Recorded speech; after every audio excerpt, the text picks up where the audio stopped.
April 1945. Dawn crept slowly over a ruined patch of central Germany, its pale light filtering through drifting smoke and the distant echo of artillery that had not yet accepted the war was ending. Inside a makeshift U.S. Army temporary POW enclosure, nothing more than barbed wire, canvas tarps, and mud-thick ground American medics moved from one stretcher to another, treating wounded soldiers captured in the chaos of the night before. At the far end of the compound stood a weather-worn storage hut, its door half open, swaying with every cold breeze. A young military policeman paused. He had heard something faint, metallic, desperate. Inside, two German girls' auxiliaries, barely in their 20s, were crouched against the wall. Their wrists were bound by improvised metal cuffs, swollen and discolored beneath layers of dirty cloth. A rusted hand tool trembled between their fingers as they tried, with fading strength, to saw through the restraints digging into their skin. Infection had already crept up their forearms, dark and spreading. The sight froze the American guard in place. Because in that dim hut, he realized these prisoners were not simply attempting escape. They were minutes away from losing far more than their freedom. The discovery inside the hut was not an isolated moment of tragedy. It was the product of a Germany collapsing under its own weight. By April 1945, the Third Reich was disintegrating village by village, road by road. American armored divisions were pushing rapidly eastward, overrunning defensive lines that only months earlier were considered impenetrable. Entire German units, infantry, clerks, drivers, and female auxiliaries alike, were surrendering in numbers the U.S. Army had not anticipated. The German home front had emptied its remaining manpower long before spring arrived. Female personnel from the Luftwaffe Signal Service, communications detachments, clerical offices, and anti-aircraft support roles found themselves on the front lines of retreat. Their training had prepared them for paperwork, radios, and observation posts, never for capture. But as American columns cut through Thuringia, Hesse, and Bavaria, thousands of these auxiliaries simply walked out of bunkers, cellars, and command posts with hands raised, hoping for survival in a war clearly lost. For U.S. forces, the sudden influx created logistical shock. Temporary POW collection points appeared everywhere. Open fields, abandoned farms, half-broken barns turned into holding areas for the night until proper transport arrived. Rules existed, yes, written in the Geneva Convention and reinforced by senior officers. But field conditions did not always allow for tidy implementation. Units advancing 20 miles in a day could not build stable camps. They improvised. And improvised systems, however necessary, always carried risk. Female POWs were processed with the same urgency as male soldiers. Guards were often young Americans who had fought through months of brutal winter and were wary of ambushes or hidden weapons. To prevent escapes during chaotic transport, some captives, especially those moved in haste, were placed in temporary restraints, belts, cords, or makeshift metal cuffs. These were never intended for long-term use. But with supply trucks delayed and medics overwhelmed, even a few hours in unclean restraints could become dangerous. This was the world the two young auxiliaries had fallen into: a collapsing nation, an advancing army, and a system straining under sheer numbers. And somewhere within that strained machinery, small oversights would soon have devastating consequences. While the physical collapse of Germany created chaos, the legal and moral frameworks guiding the treatment of prisoners remained intact, at least on paper. The 1929 Geneva Convention had clear rules.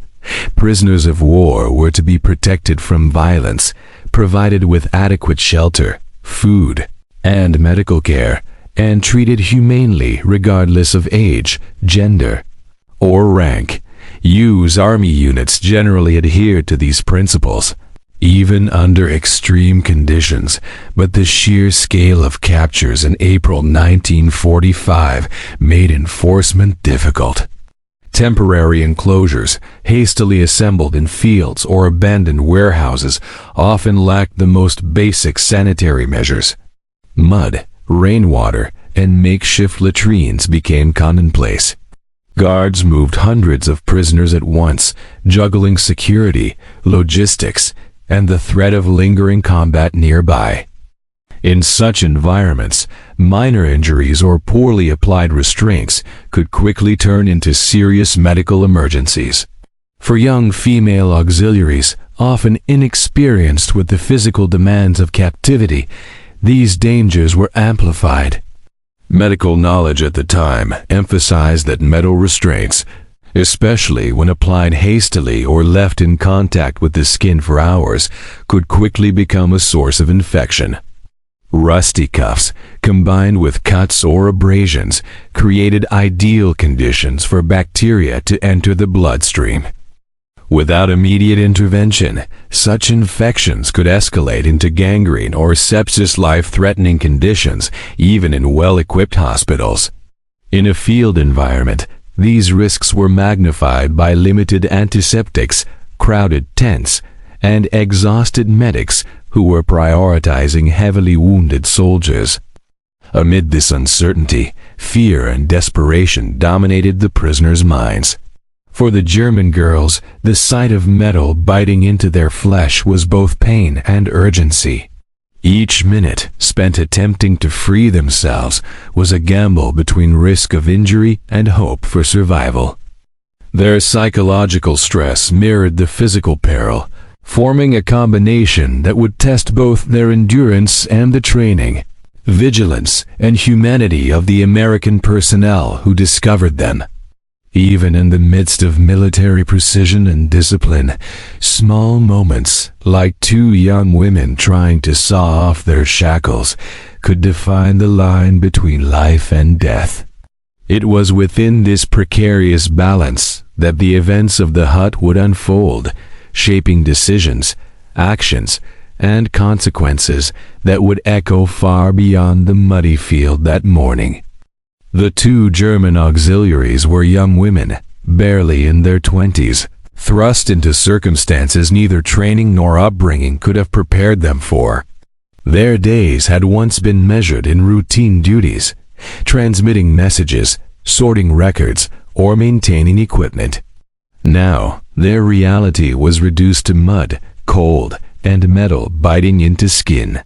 Fear was constant, not just of captivity, but of the physical consequences of their restraints. Pain, swelling, and the creeping threat of infection compounded their anxiety. Their attempt to free themselves was instinctual, a desperate assertion of control in a situation that stripped them of agency. Each scrape of the saw against rusted metal resonated as both hope and peril, a reminder that their very survival depended on a sequence of moments none could fully predict. From the perspective of American medics, the sight of the girls was immediately alarming. Field hospitals were inundated with casualties, and every unit faced time-sensitive decisions. The metal restraints had caused abrasions and punctures, creating a fertile environment for bacterial infection. Medics had to act quickly, clean wounds, prevent further contamination, and stabilize the girls for transfer to a fully equipped facility. Beyond immediate treatment, there was the tactical concern. These were prisoners in a high-alert area during a rapid advance. Their condition required balance, urgent medical care while ensuring security, all within the constraints of wartime logistics. The medic's expertise and swift assessment were critical. Hesitation or delay could have resulted in irreversible injury or death. For the American soldiers guarding the compound, encountering the girls was both shocking and sobering. They were trained to enforce order, yet these were human beings in distress, not combatants actively threatening them. The moment forced a human response amid military protocol. Soldiers witnessed fear, desperation, and fragility firsthand, confronting the immediate moral reality of war. Their observation recognizing the urgency of infection, the severity of the injuries demanded action. In the silence of the hut, they became participants in a delicate balance of compassion and discipline. The encounter underscored the thin line separating enemy and victim, compliance and catastrophe. But these perspectives were only part of the broader picture, where logistical, moral, and enemy considerations would converge on the same moment of crisis. The U.S. Army's rapid advance into Central Germany had created immense logistical challenges. Temporary POW enclosures, hastily erected in fields, barns, or ruined buildings, were never designed to hold hundreds at a time. Guards and medics were stretched thin, balancing the needs of American casualties, advancing units, and the newly captured prisoners. Movement of POWs often involved long, muddy march or transport in overloaded trucks, leaving little time for proper monitoring.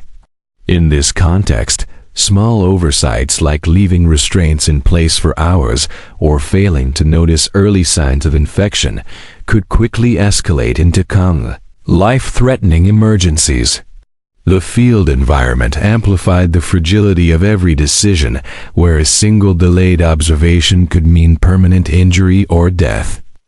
International law, particularly the Geneva Convention, dictated humane treatment of prisoners. U.S. forces largely adhered to these principles, but enforcing them in a collapsing war zone was challenging. Guards and officers faced ethical dilemmas.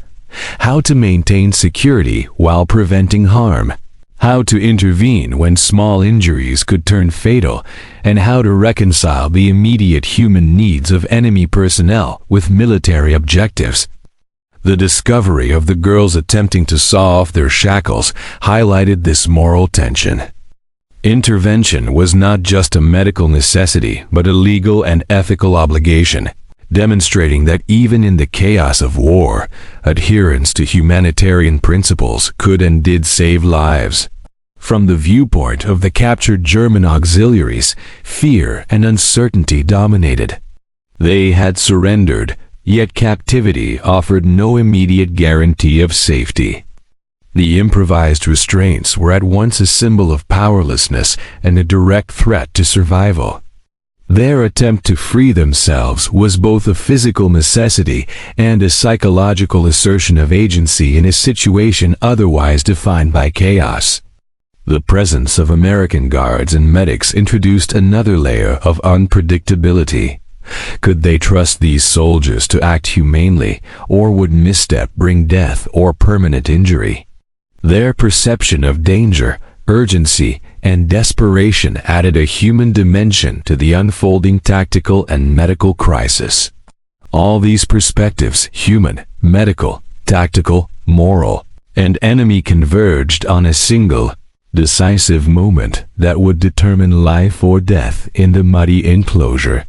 The metallic scrape had stopped, replaced by a tense silence that pressed against the ears of every soldier nearby. The guard approached cautiously, boots sinking into the muddy floor, and peeked into the dimly lit hut. The two girls were hunched over, saw pressed to rusted shackles, arms trembling. Their skin bore the dark, mottled stains of infection spreading from deep abrasions. One miscalculated motion, one slip of the tool, could sever tissue irreversibly or worse. The American guard immediately called for a medic, his voice low but urgent. Within moments, a field corpsman arrived, kit in hand, assessing the scene with practiced efficiency. The medics worked swiftly yet deliberately. They first stabilized the girl's position, carefully inspecting the swollen wrists for signs of necrosis. Each restraint was a potential source of infection. Each contaminated tool was a vector for bacteria. Their hands moved with calm precision, disinfecting wounds, cutting away cloth, and preparing to remove the rusted shackles without causing further trauma. Sweat mingled with mud on the medics' brows as they worked, conscious that any error could be catastrophic. Outside, the guard ensured the perimeter remained secure. The other prisoners watched silently, understanding, perhaps instinctively, that something pivotal was happening. The American soldier's gaze alternated between discipline and compassion. It was not combat, yet every second carried the weight of life or death. The girl's own breathing had become shallow, a mix of pain, fear, and anticipation. Minutes stretched like hours. The medics finally managed to loosen the first cuff, revealing the raw, inflamed skin beneath. They applied antiseptics and bandages, carefully repeating the process on the second wrist. Throughout, the girls remained tense but compliant, exhausted by both physical strain and the terror of what might come next. When the final cuff was removed, relief was almost palpable, though danger still lingered in the form of infection. The medics continued their assessment, planning immediate evacuation to a proper medical facility. In those small, deliberate movements, a turning point had occurred. What had begun as a desperate attempt to free themselves had become a controlled intervention that separated catastrophe from survival. The hut, cold and dim, bore witness to the convergence of human desperation, military protocol, and medical expertise. The girl's fate had hinged on minutes, the medic's skill, and the willingness of American soldiers to respond with calm decisiveness. And as the final bandages were secured, the quiet understanding settled among all present. One moment, one decision, one intervention had altered the course of these young women's lives. Once the shackles were removed, the medics faced the next challenge: preventing the infections from spreading. The girl's wrists and forearms bore deep abrasions, already darkened and inflamed. In the crowded, improvised field tent, antiseptics were limited, instruments rudimentary. Yet the medics moved with practiced efficiency. Each wound was cleaned meticulously. Rust, dirt, and necrotic tissue were carefully debrided. Bandages were applied with precision, and the girl's arms were elevated to reduce swelling. Time was critical. Hours, even minutes, could mean permanent damage or loss of mobility. The girls' faces were pale, eyes wide with exhaustion and fear, but there was a growing trust in the hands working on them. They had surrendered, yet now the enemy's care was sustaining life rather than inflicting harm. Medics worked silently but methodically, balancing their attention between the two patients, constantly monitoring vital signs. Outside, guards maintained vigilance, aware that chaos could erupt at any moment, but inside the tent, the only threat was the infection creeping through raw tissue. Meanwhile, nearby nurses prepared for evacuation. A military ambulance, its engine growling in the distance, would soon transport the girls to a better-equipped facility. Medics coordinated quickly, calculating the safest path through mud, barbed wire, and scattered debris. The operation required both precision and speed. The field environment left no margin for error. By the time the girls were carefully lifted onto stretchers, stabilized and bandaged, the tension in the tent eased slightly. The immediate danger had passed, yet the long-term consequences remained, a reminder that survival was only the first step. Each soldier and medic who had participated understood the magnitude of the intervention. A few decisive actions, taken with skill and urgency, had prevented irreversible injury, even death. This moment, small in the grand scale of the war, encapsulated the collision of humanity and conflict. It was not a battle with guns or strategy, but a confrontation with desperation, mortality, and moral responsibility. The field medic's actions had transformed what could have been tragedy into survival, leaving an indelible mark on the lives of the two young auxiliaries and on the conscience of every American who had witnessed the scene. With the girls stabilized and en route to proper care, the focus of the soldiers and medics shifted back to the larger reality of war, the ongoing advance into Germany, the flood of POWs, and the moral and logistical challenges that lay ahead. The immediate crisis resolved, the two German auxiliaries were transferred from the muddy field enclosure to a more secure U.S. Army POW camp. These facilities, though still basic, offered shelter, consistent food, and access to medical care that far exceeded what the temporary sites could provide. Their hands and wrists, once at risk of permanent damage, began the slow process of healing under the supervision of trained Army nurses and doctors. Bandages were changed daily, infections monitored, and mobility gradually restored. Records from similar cases indicate that field interventions like this one dramatically improved outcomes, preventing amputation or systemic infection in most cases.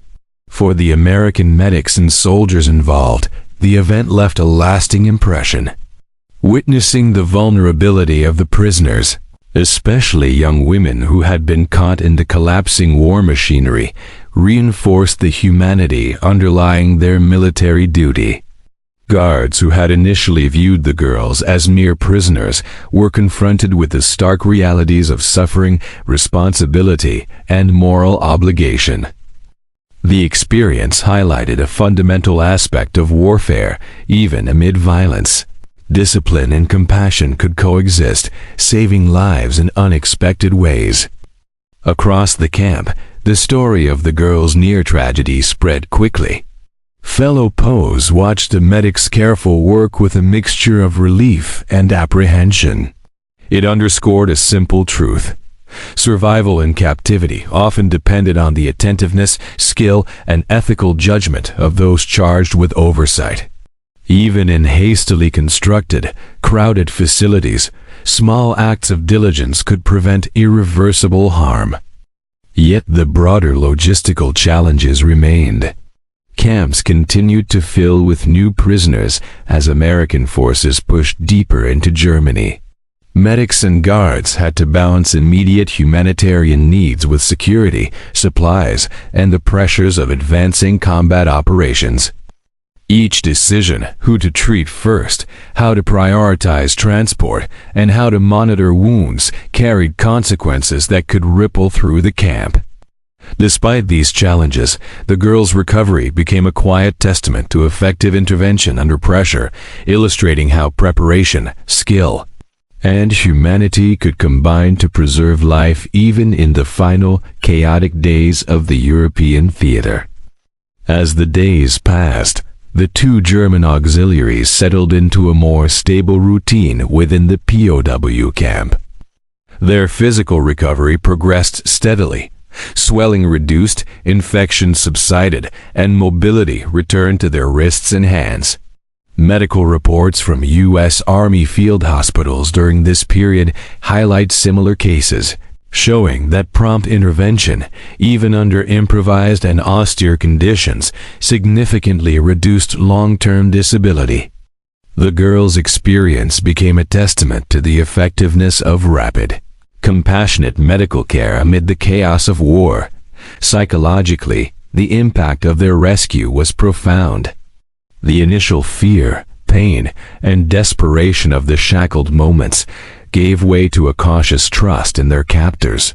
For the American medics and soldiers, witnessing these transformations reinforced the moral responsibilities embedded in military service.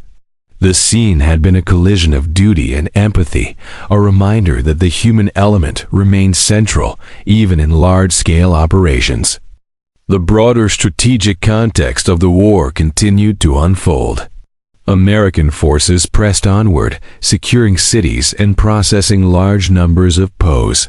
Field camps remained overburdened, yet the treatment of vulnerable prisoners, particularly women and young auxiliaries, reflected a consistent effort to adhere to international standards despite logistical strain. Such interventions shaped the reputation of U.S. forces in occupied territories, demonstrating that adherence to humanitarian principles could coexist with military objectives.